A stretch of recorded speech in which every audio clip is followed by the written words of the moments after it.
Hi, my name is David Knight, and welcome to those amazing Psalms. Psalm 48, Finding God in the City.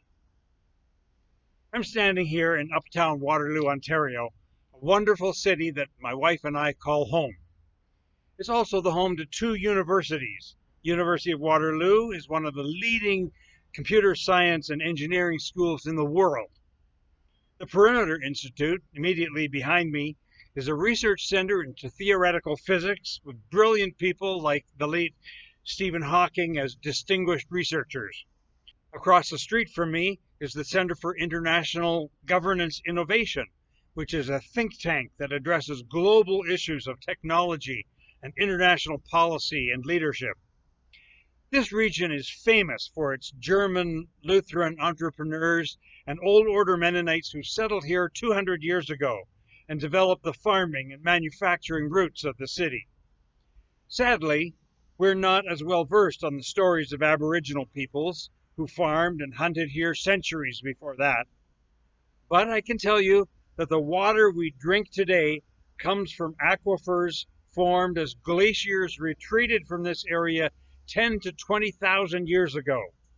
So this city has a deep and impressive history, and I think a bright future.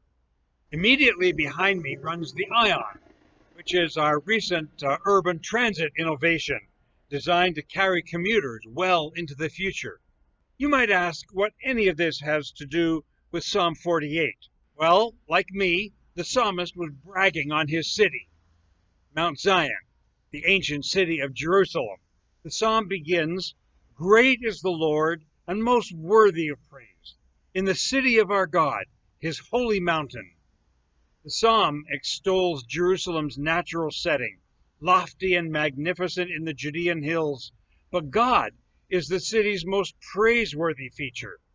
The poet admires the towers of the city, but God is the truly towering champion and defender of the city. In verse 4 to 7, we read a story of the city's deliverance from foreigners who had a mind to attack. But when they approached the city and saw it, their courage melted away. They were suddenly gripped with fear and retreated in terror. It was a legendary victory, reminiscent of the Assyrian siege of Jerusalem told in 2 Kings 19, that ended suddenly with a plague that swiftly decimated the attackers and then the invaders returning home. This is a story to bolster the faith and conviction of future generations that God is the defender of this city, champion of the city's past and of its present. Verse 3 says, God is within her citadels. But God is not only resident in the city, God reveals himself through the city's character. The psalm describes Jerusalem as a model city, with a temple at its heart, and God as her guiding influence. Within your temple, O God, we meditate on your unfailing love. Your right hand is full of righteousness. Zion and the cities of Judah rejoice in your justice. Love, righteousness, and justice, attributes of God that are on display in the city. If you want to know God, the psalm suggests, visit this city, which is shaped by the values of its king. The policies and practices in this city embody the character of God, the city's founder and patron. The psalm urges us to open our eyes. Verse 12, go, inspect the city, walk around her, look closely, take note of her walls, tour her citadels. The physical landmarks are metaphors of the city's inner strength, which are the moral attributes of God. As a holy people, emulate the ways of their holy God. Verse 14, for that is what God is like.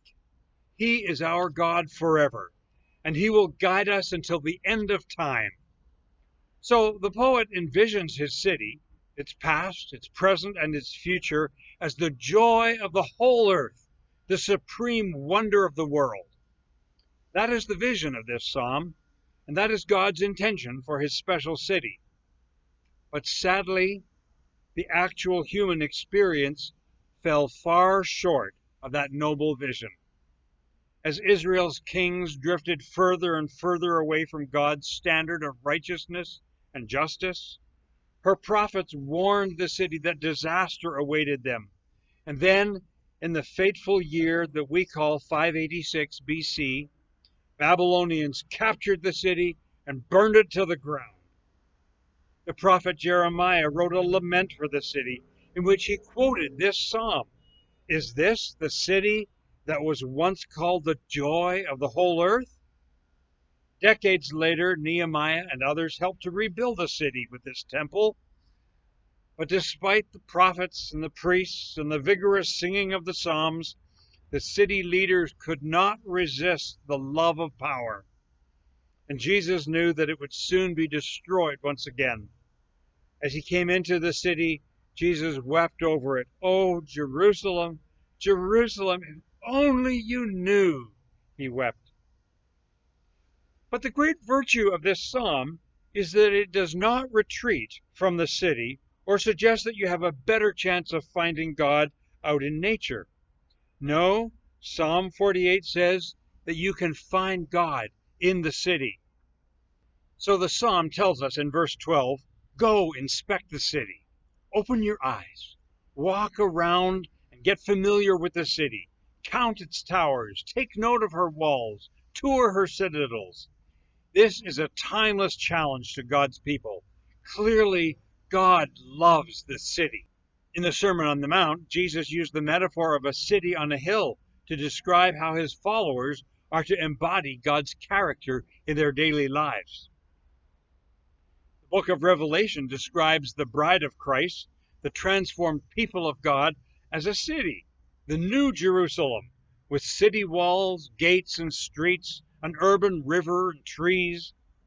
These two New Testament images tell us to live in community in such a way that God's glory is evident among us and through us, so that the church will become a source of joy to all those around her.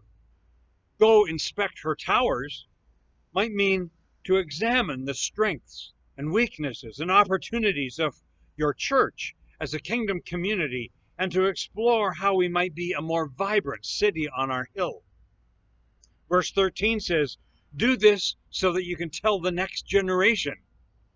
There's a lot more here than I can unpack in this video, but it suggests to me that the city of God must always look to connect with the young, not just to preserve the past. We must equip the next generation to rise to the challenge in terms that they can understand. This psalm also tells us to open our eyes to the actual city around us, to pray for and to serve the city where we live, not to withdraw into our church enclaves and ignore the neighborhood around us. As Jeremiah told the Jewish exiles when they were displaced into another city, settle into your new city, invest in it, seek the peace and prosperity of the city, and pray to God for it.